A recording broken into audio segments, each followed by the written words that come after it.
요즘에 저는 이 두려움과 관계된 말씀들, 예를 들면 시편 56편 3절, 두려워하는 날에 내가 주를 의지하리이다. 또 디모데후서 1장 7절, 하나님이 우리에게 주신 것은 두려워하는 마음이 아니요 오직 능력과 사랑과 절제하는 마음이니. 또 로마서 8장 31절, 그런즉 이 일에 대하여 우리가 무슨 말하리요? 만일 하나님이 우리를 위하시면 누가 우리를 대적하리요? 이런 말씀들을 이제 두려움과 관계되는 연관 있는 말씀들을 찾아서 이제 묵상하고 또 그것을 돌아보고 생각하고 이런 시간을 이제 가끔씩 가집니다. 왜 이런 시간을 가지느냐 하니까 지금 코로나19가 장기화되면서 너무나 많은 성도님들 마음에 이게 도대체 언제 끝나는 건가, 이런 두려움이 엄습하고 있다는 것을 제가 듣기 때문입니다. 우선 그 식당을 포함해서 이 자영업을 하시는 성도님들이 너무나 경제적으로 어려움을 겪고 계시다, 이런 것들이 또 마음의 장래에 대한 근심과 두려움으로 연결되고 있다는 것을 잘 알고 있고요. 또 지난주에도 제가 텔레비전을 보다가 보니까 너무 많은 지금 식당들이 폐업을 한다는 겁니다. 손님이 없어도 이렇게 없을 수가 있나, 그러면서 6개월을 지금 참고 견뎠는데 이게 언제 끝날지 모르는 그런 절망적인 마음 때문에, 그래서 그 프로에서 폐업하시는 남자, 그 부부 중에 남자가 울먹울먹하고 눈물을 흘리고 이런 그 화면들을 보면서 오늘도 우리 성도님들 중에 이런 고통 중에 있는 분이 많으실 텐데, 그런 생각을 하니까 참 마음이 먹먹한 것을 경험을 했습니다. 이처럼 지금 경제적으로 고통당하고 이런저런 어려움을 겪고 자녀 문제로 지금 씨름하고 이런 것들도 우리를 두렵게 하지만, 무엇보다도 이 코로나19 이후로 상상을 초월하는 이 한국 교회를 향한 이 비난, 이것을 가지고 많은 목회자들이 지금 심히 두려워하고 있습니다. 아니 지금 이렇게 지금 복음을 전해야 되는 교회인데 이렇게까지 교회 이미지가 지금 땅에 떨어지는 걸 방치하면 되는 건가? 너무 많은 청년들이 지금 교회를 떠나고 있다고 통계가 그렇게 말을 하고 있는데 이거 지금 속수무책 아닌가, 이런 것들이 많은 목사님들을 지금 두렵게 만들고, 그건 저도 마찬가지입니다. 이렇게 온 나라적으로 지금 코로나19의 이 확산으로 인해서 참 두려움에 빠져 있는 그런 현실인데요, 분당 우리 교회 성도님들은 우리 교회가 져야 될 이 사명의 무게 때문에 또 다른 차원의 두려움도 지금 같이 느끼고 있는 상황 아니겠습니까? 예를 들면 1만 성도 파송 운동, 이제 시간이 점점 다가가고 이제 이거 진짜 이게 현실이네, 그러다 보니까 많은 성도님들이 지금 장래를 두려워한다는 겁니다. 이제 겨우 이 교회에 적응하고 정착하고 좀 은혜를 누리나 했더니 또 떠나야 되나? 어디로 가야 되지? 이런 것들 때문에 지금 성도님들이 내면에 그 내재된 불안과 두려움이 크시다, 그런 이야기를 들을 때마다 저도 참 마음이 아프지만, 사실은요 이런 두려움의 문제로 따지자면 분당 우리 교회에서 제가 가장 큰 두려움에 빠져 있을 것입니다. 과연 이제 이 30개 교회로 분립하는 이 과정이 은혜롭게 잘 될 것인가? 외부에서 15 목사님이 우리 성도님들을 섬기고 목양할 때 정말 이 차질없이 잘 될 것인가? 이런 마음의 염려와 두려움은 피할 수가 없습니다. 드림센터 사회 환원 문제도 저에게 만만치 않은 두려움이에요. 과연 성도님들이 허락해 주셔서 지금 진행은 하고 있지만, 저 드림센터를 진짜 우리가 어딘가에 기증을 했을 때 정말 우리가 원하는 대로 다음 세대를 살리는 일에 이 쓰임을 받을 수 있을 것인가, 그런 것에 대한 염려와 두려움이 인간적으로 제 안에 일어나는 것을 부인할 수가 없습니다. 가평 우리 마을에 대한 두려움도 사실은 굉장히 저를 압박하는 것 중에 하나입니다. 너무 많은 전문가들이 도와주시고 최근에는 이랜드라고 하는 고마운 기업까지 가세해서 도와주는 상황이지만, 그럼에도 불구하고 여전히 제 마음에는 진짜 이 가평 우리 마을이 약자들과 지친 자들의 영혼의 쉼터가 될 수 있을까? 꼭 그렇게 돼야 되는데 이런 것들이 제 마음에 두려움으로 자리를 잡다가 보니까, 그러다 보니까 이제 이 염려와 두려움과 관계되는 말씀들을 찾아서 묵상을 하고 또 거기서 원리를 찾고 이런 일들을 하게 되더라는 것입니다. 제가 오늘 본문을 그 설교 말씀으로 선택한 배경도 마찬가지입니다. 지금 오늘 본문의 주인공 야곱이 굉장히 두려움에 빠져 있습니다. 심한 두려움에 빠져 있습니다. 본문 창세기 32장 6절 7절입니다. 사자들이 야곱에게 돌아와 이르되 우리가 주인의 형 에서에게 이른즉 그가 400명을 거느리고 주인을 만나려고 오더이다. 야곱이 심히 두렵고 답답하여 자기와 함께한 동행자와 양과 소와 낙타를 두 떼로 나누고, 여러분 이 말씀의 배경을 다 아시지 않습니까? 야곱은 지금 형 에서가 자기가 20년 전에 저질렀던 실수, 형 에서의 장자권을 빼앗으려다가 그것이 그 부작용이 생겨가지고 형이 자기를 죽이려고 하는, 그래서 이제 창세기 27장 41절이 바로 그 내용인데요. 그 아비가 야곱에게 축복한 그 축복을 인하여 에서가 야곱을 미워하여 심중에 이르기를 아버지를 곡할 때가 가까웠은즉 내가 내 아우 야곱을 죽이리라. 이렇게 형의 살해 위협 속에서 뭐 야반 도주하듯이 이 집과 고향을 떠나가지고 그렇게 그 타향살이를 시작한 게 20년이 지났습니다. 그 긴 세월을 객지에서 보낸 야곱이 이제 나는 이제 고향으로 돌아갈 것이라고 이제 결단을 하고 고향으로 가고 있는 여정길 아닙니까? 지금 고향을 향해 가고 있는 야곱에게 누가 제일 많이 신경을 쓰였겠습니까? 당연히 형 에서죠. 과연 형이 나를 어떻게 대할까? 예전처럼 나를 죽이려고 하는 마음이 변함이 없으면 어떡하지? 바뀌었겠지? 이런 온갖 그 상상력을 가지고 불안해하고 있던 야곱에게 끔찍한 소식이 들리는 겁니다. 형 에서가 무장한 장정 400명을 데리고 지금 장정 400명을 거느리고 자기를 만나러 온다, 뭐 이런 소식이 전해지니까 이제 이것이 야곱을 하여금 두려움에 휩싸이게 만든 겁니다. 여러분, 이 야곱의 두려움과 답답함을 이해할 수 있는 거 아닙니까? 누가 이런 두려움에 빠진 야곱을 보고 하여튼 저 사람은 소심하다고 그것 갖고 저러냐고 이렇게 말할 사람 아무도 없습니다. 이건 너무 타당한 두려움이에요. 그런데 제가 그 문제 제기하는 게 뭐냐면요, 그 야곱의 두려움이 너무나 타당한 두려움 맞는데요, 그런데 신앙인의 관점으로 봤을 때 오늘 본문에 야곱이 잘못한 치명적인 한 가지 잘못이 있습니다. 그게 뭐냐 하니까 지금 야곱은 그 머리에 온통 400명을 거느리고 오는 형 에서밖에 담겨 있지 않는 겁니다. 이게 치명적인 잘못이라는 겁니다. 아니 이게 왜 문제가 되지? 그 마틴 로이드 존슨 목사님이 쓴 구약에서 찾은 복음이라는 책에서 이 질문에 대한 답을 잘 설명하고 있습니다. 한번 들어보십시오. 야곱은 형 에서가 자기 재산을 빼앗을지 모른다, 내 처자식을 죽일지 모른다, 나까지 죽일지 모른다. 야곱은 지금 이런 것들이 위험한 상황이라 생각했습니다. 그런데 하나님은 말씀하십니다. 사랑하는 야곱아, 네가 필요한 건 에서와 화해하는 것이 아니라 나와 화해하는 것이다. 야곱아, 너는 가장 큰 위험이 무엇인지 모르고 있다. 네가 진짜 고려해야 하는 것은 에서가 아니라 하나님이다. 여러분 이 포인트를 아시겠습니까? 육신을 가지고 있기 때문에 그렇게 위협적으로 장정 400명을 이끌고 오는 형 에서에 대하여 아무렇지도 않을 수는 없습니다. 그러나 신앙인으로서 어떻게 눈에 보이는 형 에서만 바라볼 수 있느냐는 겁니다. 야곱이 어쩔 수 없는 연약함으로 형 에서가 보여질 때 이런 상황에서 일하시는 여호와 하나님, 그 하나님에 대한 기대하는 마음과 그 하나님의 신실하심을 바라볼 수 있는 눈, 이 두 가지가 같이 작동이 돼야 되는 거 아닙니까?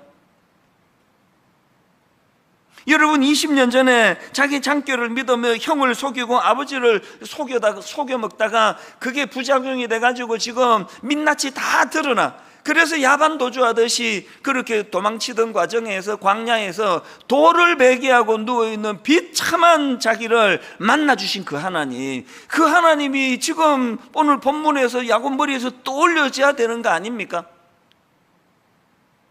그가 20년 전에 그 광야에서 너무너무 감격해서 외쳤던 그 선포, 창세기 28장 16절입니다. 야곱이 잠이 깨어 이르되 여호와께서 과연 여기 계시거늘 내가 알지 못하였도다. 이 감격의 선포가 어떤 맥락에서 나왔는지를 아셔야 됩니다. 바로 앞인 창세기 28장 15절의 내용이 이렇습니다. 내가 너와 함께 있어 너가 어디로 가든지 너를 지키며 너를 이끌어 이 땅으로 돌아오게 할지라 내가 너에게 허락한 것을 다 이루기까지 너를 떠나지 아니하리라. 왜 이 말씀이 떠오르지를 않느냐는 겁니다. 여러분, 이 15절을 강조점을 달리한 내용을 다시 한번 보십시오. 화면으로. 내가 너와 함께 있어. 내가 너와 함께 있어. 그 다음 보세요.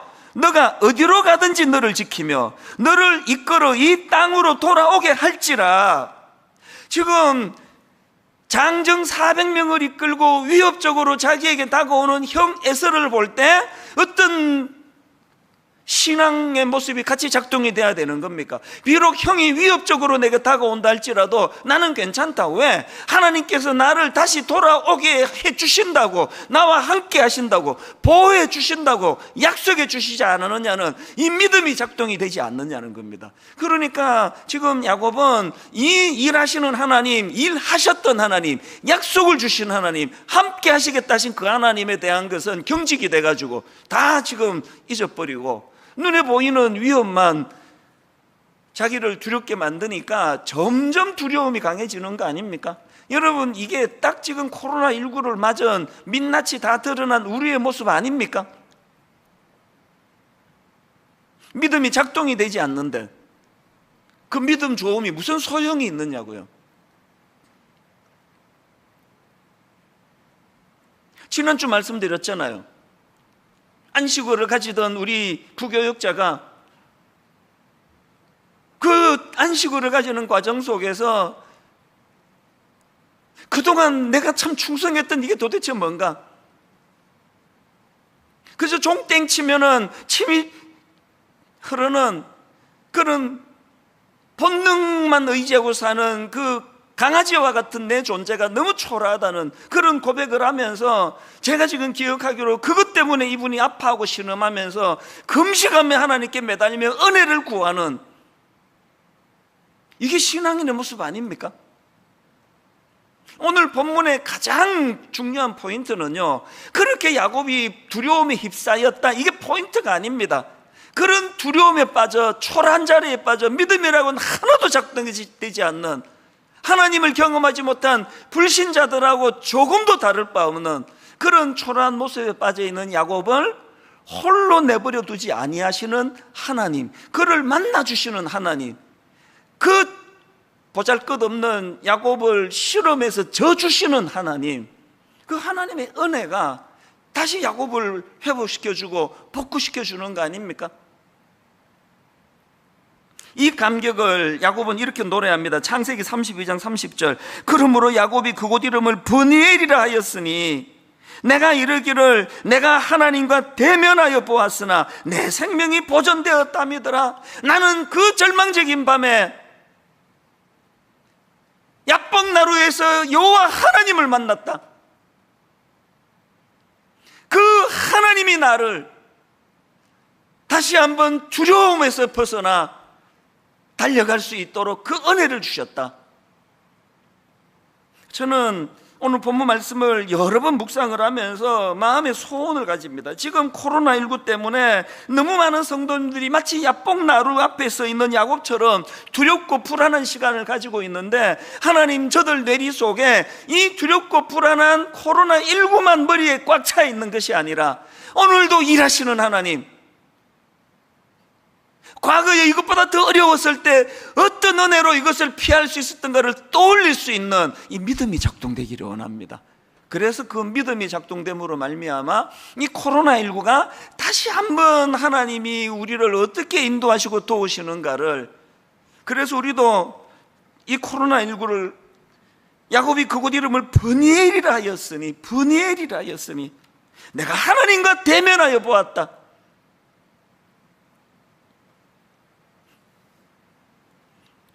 본문에서 야곱이 깨달은 게 뭘까 제가 상상을 해보니까요, 참 많은 회개가 있었을 것 같아요. 그 하나님의 임재를 경험하면서 참 내가 신앙인이라고 하면서 나는 늘 그 하나님이 보이지 않고 형 S만 보이는, 내게 그동안 하나님은 그저 내가 필요할 때 복이나 주시는 어떤 강력한 힘, 막연하고 추상적인 힘, 썩썩썩 문지르면은 알라딘의 마술 램프가 펑 하고 나와가지고 주인님 뭐 도와드릴까요? 그 사람 그 지니의 실체 존재 이런 데 관심이 하나도 없고 그냥 내 어떤 소음만 들어주는 어떤 실체가 좀 누군지 잘 모르는 막연한 어떤 힘. 야곱이 그동안 하나님을 그런 존재로 인식하고 살았다면 이제 여러분 그 브니엘에서의 하나님의 임재를 경험하면서 야곱은 하나님의 인격자 되시는 하나님을 경험한 거 아닙니까? 그 하나님을 대면한 거 아닙니까? 하나님은 정말 내 삶에서 내가 홀로 남아 두려운 밤을 보낼 때 정말 실제적으로 나와 교제할 수 있는 인격을 가진 나의 하나님 아버지가 되시는 분이시다. 코로나19에서 여러분 이 사실을 반드시 경험하셔야 합니다.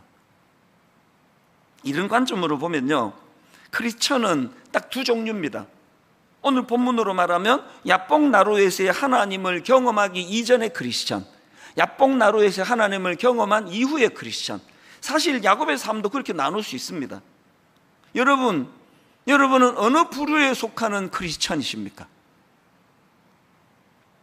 우리가 알아야 되는 게 뭐냐? 기독교는요 어떤 윤리나 도덕이나 철학이 아니고요, 우리 기독교는요 실제 하시는 그 하나님, 그 하나님을 인격적으로 만나 그 하나님과 인격적으로 교제하는 신앙 공동체라는 사실입니다.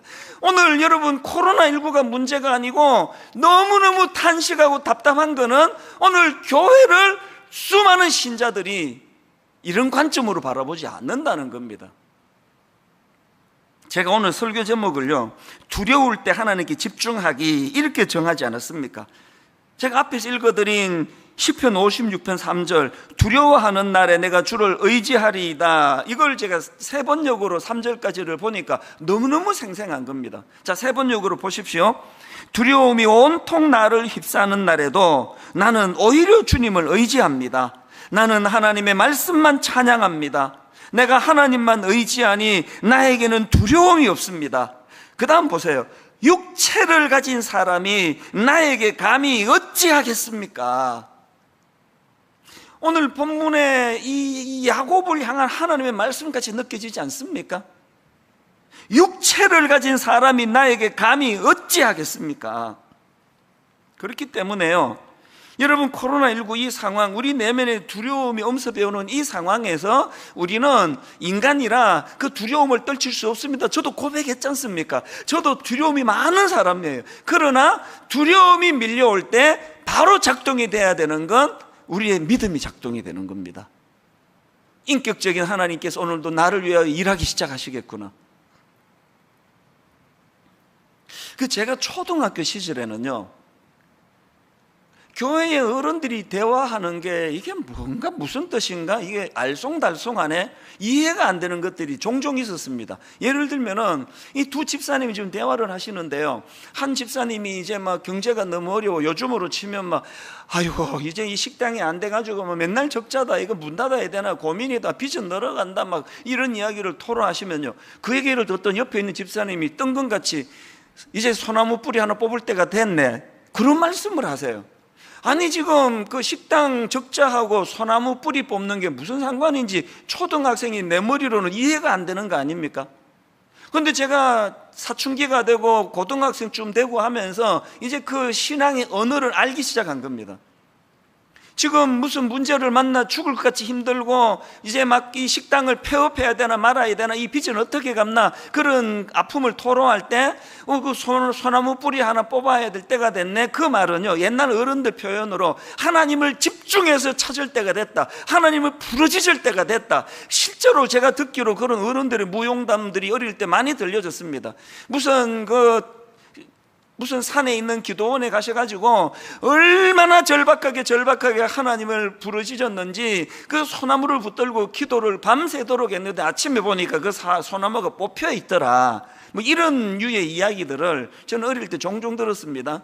이 설교 듣고 그렇게 하지 마세요. 지금 환경 문제 때문에 그 소나무 건들면 안 됩니다. 요즘에는 제가 가보지 않았지만요, 청계산, 이 가까운 데 아닙니까? 청계산 기도원 가보면은 밤 한 9시, 10시 가면은 온 산 전체가 다 울부짖는 것 같아요. 너무너무 갈급하게 복잡한 기도 안 합니다. 주여 은혜를 주옵소서, 주여 불쌍히 여겨주시기를 원합니다. 처절하게 밤새 하나님을 부르짖는 그 많은 어른들의 그 외침이 코로나19로 인해 마치 야곱이 지금 자기 눈에 장정 400명을 이끌고 오는 형 에서만 보이는 그 상황에서 살아계신 하나님을 찾을 때가 됐고 부르짖을 때가 됐다는 걸 자각해야 된다는 것입니다. 제가 지난주에 하나님은 때로 우리를 부끄러운 민낯을 드러내게 하시는 분이다, 우리의 밑바닥을 다 드러내게 하시는 분이다, 그래서 이 거품 많은 것들 다 걷어내고 참 너무너무 초라한 자신을 들여다보게 하시는 분이다, 그런 말씀을 제가 전하지 않았습니까? 그리고 제가 부끄럽지만 다 오픈한 거 아닙니까? 제가 고백한 거 아닙니까? 신학교 1학년 때 가장 교만에 빠진 저만 잘났고 저만 의식이 있고, 다른 신학생들을 가소롭게 보고 그 대자보 붙은 거 보고 반찬 타령이 나는 이런 것들이 있냐고 욕이나 하고, 그 서점 책값 깎아주라는 대자보를 보면서 이게 정신이 있나, 그렇게 제가 비판하고 여기저기 말을 하고 다녔지만 하나님이 저의 민낯을 확 드러내시는 거 아닙니까? 니는 더하다. 그래서 여러분, 그 교회 젊은 서점 여직원에게 말로 다 할 수 없는 부끄러움, 혹시 여기 신학생 할인해 줍니까? 신학생이라고 왜 해줘야 되는데요? 그 한마디가 저에게 여러분 30년이 지난 지금까지 왜 머릿속에 각인이 되어 있을까요?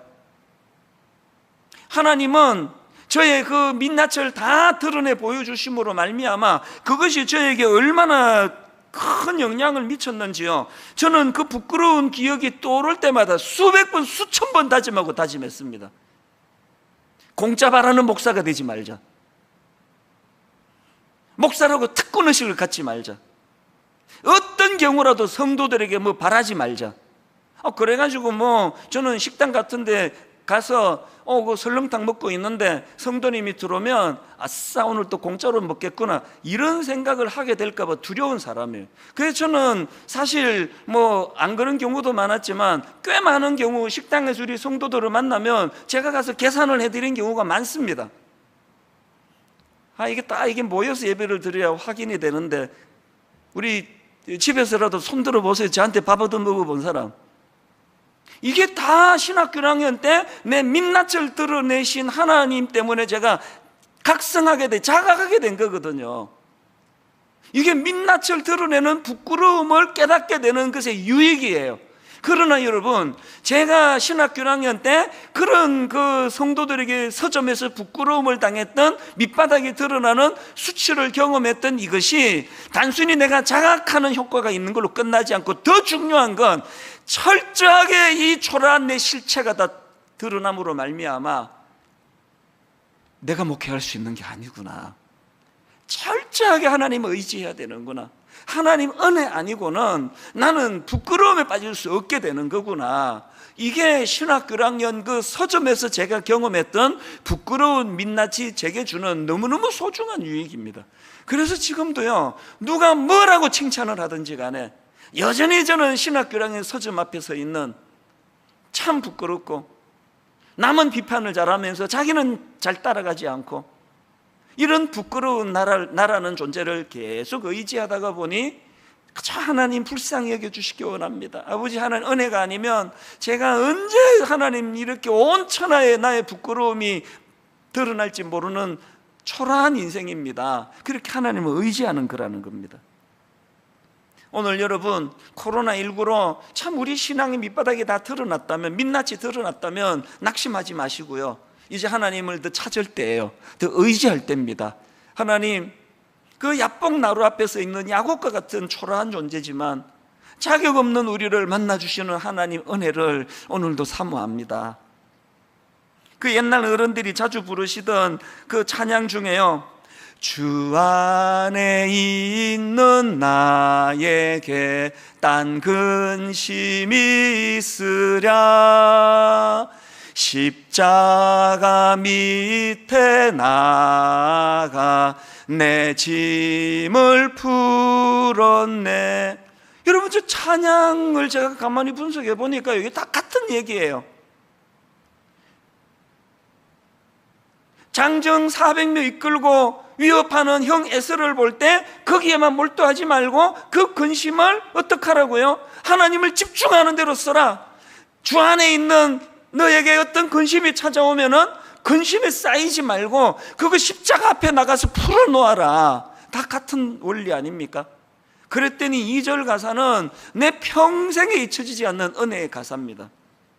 그 두려움이 변하여 내 기도되었고, 그 두려움이 변하여 내 기도되었고, 전날의 한숨 변하여 내 노래되었네.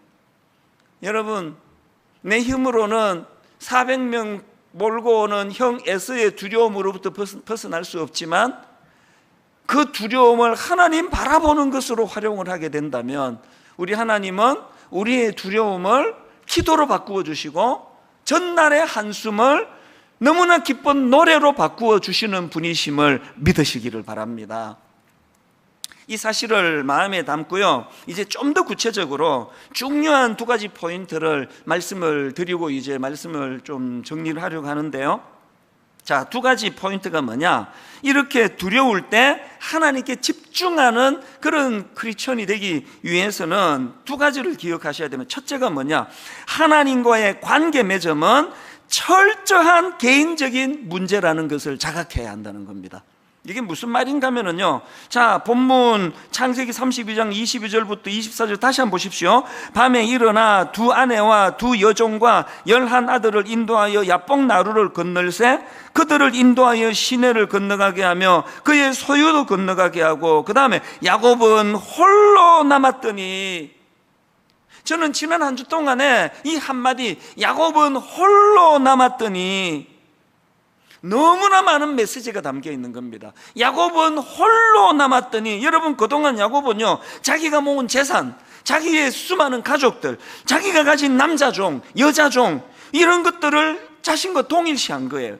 그래서 이제 이런 것들을 잃는 것이 자기 인생을 잃는 것이라 생각하고 살았던 거 아닙니까? 그래서 두려움이 많았던 거 아닙니까? 이렇게 여러분, 자기가 가진 것에 대하여 집착이 많아질수록 두려움이 많아진다는 거 다 아시잖아요. 그래서 여러분, 하나님께서는요, 야곱이 자기가 가진 소유물에 대하여 이렇게 집착하니까 하나님은 그것을 분리시켜 버리는 거예요. 이게 은혜라는 겁니다. 일만수도 파수 운동을 지난 8년 동안 내내 마음으로 되뇌이면서 하나님께 드렸던 기도는 집착하지 않게 해주시기 원합니다. 하나님, 교회의 사이즈에 집착하지 않기 원합니다. 성도 숫자가 주는 것을 가지고 뭔가 내가 이런 것처럼 생각하는 어리석은 자리에 빠지지 않기를 원합니다. 다시 말씀드립니다. 야곱이 자기가 가진 소유에 집착하니까 하나님은 그것들과 야곱을 떼놓으시는 거예요. 이게 야곱은 홀로 남았더니. 그리고 저는 지난 주간에 야곱은 홀로 남았더니를 묵상을 하면서 한국교회가 회개하면서 정말 정신 차려야 되는 포인트 하나를 발견을 했습니다. 여러분, 지금 우리 시대의 가장 큰 문제점 중에 하나가 그룹화라, 그룹화. 저는 그 유튜브도 좀 안 그랬으면 좋겠습니다. 알고리즘이라 그러나요? 관심도 없는데 뭐 비슷한 하나 클릭을 하면은 그 다음부터는 막 이거와 연관되는 비슷한 것들이 막 계속 떠요. 그게 전 하나도 편하지 않습니다. 점점 나랑 같은 색깔, 점점 내가 좋아하는 거, 나를 좋아하는 사람, 이런 사람들만 모이게 만드는 이 그룹화가 신앙생활에 너무나 이게 나쁜 영향을 미친다는 겁니다. 지난주에도 말씀을 드리지 않았습니까? 지금 많은 담임 목사님들이 몸살을 앓고 계시다는 거예요. 아니, 그 교회가 성도들이 주 안에서 성령 안에서 하나가 돼야 되는데 자꾸 두 표로 나누어지는데 뭐가 그렇게 괴로우냐? 계속 이쪽 분들이 와가지고, 아니 왜 목사님은 광화문 집회 30대 편에 서서 설교하지 않았냐고, 왜 광화문 이야기를 안 하시느냐고 막 그렇게 따지시고, 좀 있으면 저쪽 편에 분들이 와가지고, 아니 목사님은 광화문 집회를 왜 비판하지 않습니까? 광화문 집회로는 그 목사를 왜 비판하지 않습니까? 목사님도 같은 생각입니까? 막 이렇게 공격을 해와가지고 막 너무너무 힘들다는 거예요. 여러분, 저는요 그 성도님들이 이해가 돼요. 그렇게 자기 담임 목사님을 사랑하시니까요, 그걸 왜 자꾸 확인합니까? 우리 목사님도 나랑 똑같은 생각을 갖기를 원하는 거 아닙니까? 그거 본능 아닙니까? 우리 담임 목사님도 나와 같은 편이겠지? 그 마음이 인간적으로는 너무나 이해가 되는데요, 그러나 여러분 꼭 기억하셔야 됩니다. 신앙은 단체가 아니에요. 신앙은 그룹이 아니에요. 교회 공동체를 통해 하나님 우리를 불러주셨지만, 그러나 궁극적으로 하나님 앞에는 단체로 서는 거 아닙니다. 단독자로 서는 거예요. 야곱이 홀로 남았거든. 그래서 우리는 자꾸 물어야 됩니다. 나는 하나님 앞에서 단독자로 서 있는가? 나는 하나님 앞에서 단독자로 하나님과의 친밀감이 이루어지고 있는가? 좋은 교회 다닌다고 내가 좋은 신자가 아니라는 거. 사도 바울의 위대함이 로마서 7장 24절에 있습니다. 오호라, 나는 곤고한 사람이로다. 이 사망의 몸에서 누가 나를 건져내랴. 수많은 사람들이 사도 바울을 에워싸고 위대한 지도자로 인정하고 사도 바울 그렇게 칭송하고 있지만, 사도 바울은 그 그룹을 자기 신앙에 도입하지 않았습니다. 사도 바울은 늘 하나님 앞에 단독자로서, 그래서 이런 처절한 고백이 일어나는 거거든요. 이런 점에서 저는 로이드 존스 목사님의 이 지적이 너무나 마음에 와닿습니다. 제가 보기에 이 시대를 살아가는 우리에게 시급한 것은, 그 다음 들어보세요.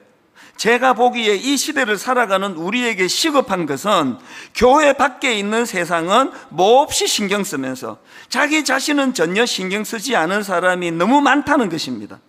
교회 밖에 있는 세상은 몹시 신경 쓰면서 자기 자신은 전혀 신경 쓰지 않는 사람이 너무 많다는 것입니다. 우리는 자신부터 살펴야 합니다. 아니, 로이드 존스 목사님이 오늘 한국 교회를 들여다보고, 이분 돌아가셨는데, 영국 분인데 오늘 이 한국 사회를 들여다보고 한국 교회를 들여다보고 계시는 것 같습니다. 지금 여러분 밖에 있는 세상에는 몹시 신경을 쓰면서 자기 영혼이 어떠한 데 대해서는 무관심한 사람이 너무 많다는 탄식이 나와야 되는 거 아닙니까? 여러분, 하나님 앞에서 홀로 서는 겁니다. 단독자로 서는 겁니다. 하나님 앞에 단독자로 나는 하나님과의 친밀감이 어느 정도 깊이 이루어지고 있는가? 이게 야곱은 홀로 남았더니, 그런가 하면 두 번째로 우리가 두려울 때 하나님께 집중하기 위해서는요, 이 하나님의 인도하심에 대한 신뢰를 가져야 된다는 겁니다. 제가 조금 전에 야곱은 홀로 남았더니 이 표현을 주목한다 그랬는데요, 더 중요한 건 그 다음에 나오는 내용입니다. 자, 창세기 32장 24절을 보십시오. 야곱은 홀로 남았더니, 그 다음에 어떤 사람이 날이 새도록 야곱과 씨름하다가, 세 번역으로 보니까 더 와닿는 문장이 있었는데요, 보십시오. 뒤에 홀로 남았는데 어떤 이가 나타나.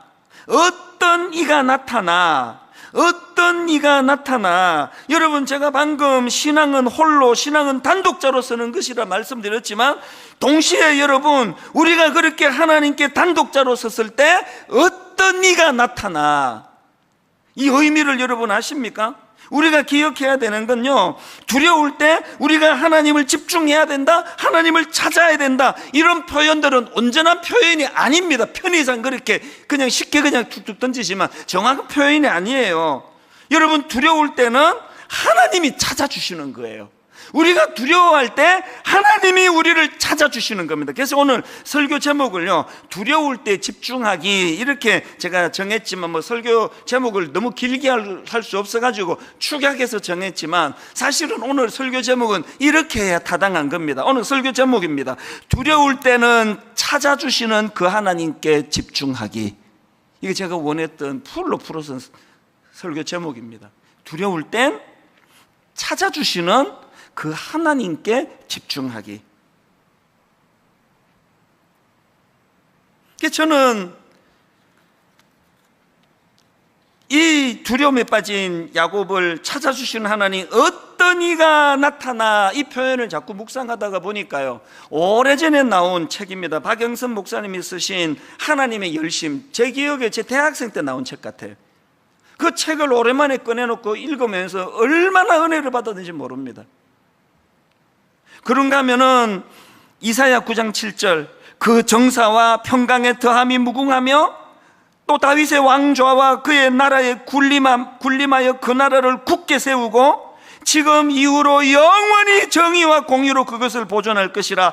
만군의 여호와 하나님이 이를 이루시리라.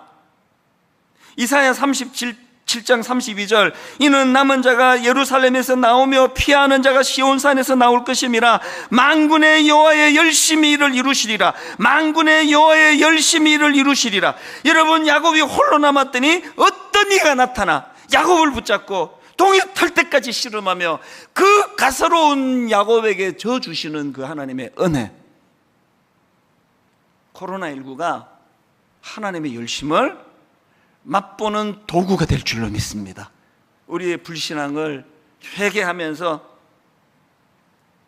그래서 여러분, 야곱이 아무리 그 형 에서가 400명 끌고 오는 것이 자기에게 위협이 되었다 할지라도요, 야곱은 그것만 몰두해서는 안 되고 20년 전 베델에서 홀로 광야에 던져졌을 때 자기를 만나준 그 하나님을 또 올렸어야 되고요. 저는 이것과 관련해 가지고 명언 하나를 메모해 놓고 있는데요, 두려움의 반대는 용기가 아니라 감사이다. 두려움의 반대는 용기가 아니라 감사이다. 코로나19로 용기 내려고 애쓰지 마세요. 우리 그렇게 못합니다. 감사하시는 거예요. 무얼? 이거보다 더 어려웠을 때에 하나님이 어떻게 나타나 찾아주시고 하나님이 어떤 은혜를 우리에게 베풀어 주시고 이거보다 더 절망적일 때 피할 길을 어떻게 해주셔서 내가 여기까지 오게 되었던가. 다시 말씀드립니다. 두려움의 반대는 용기가 아니라 감사이다.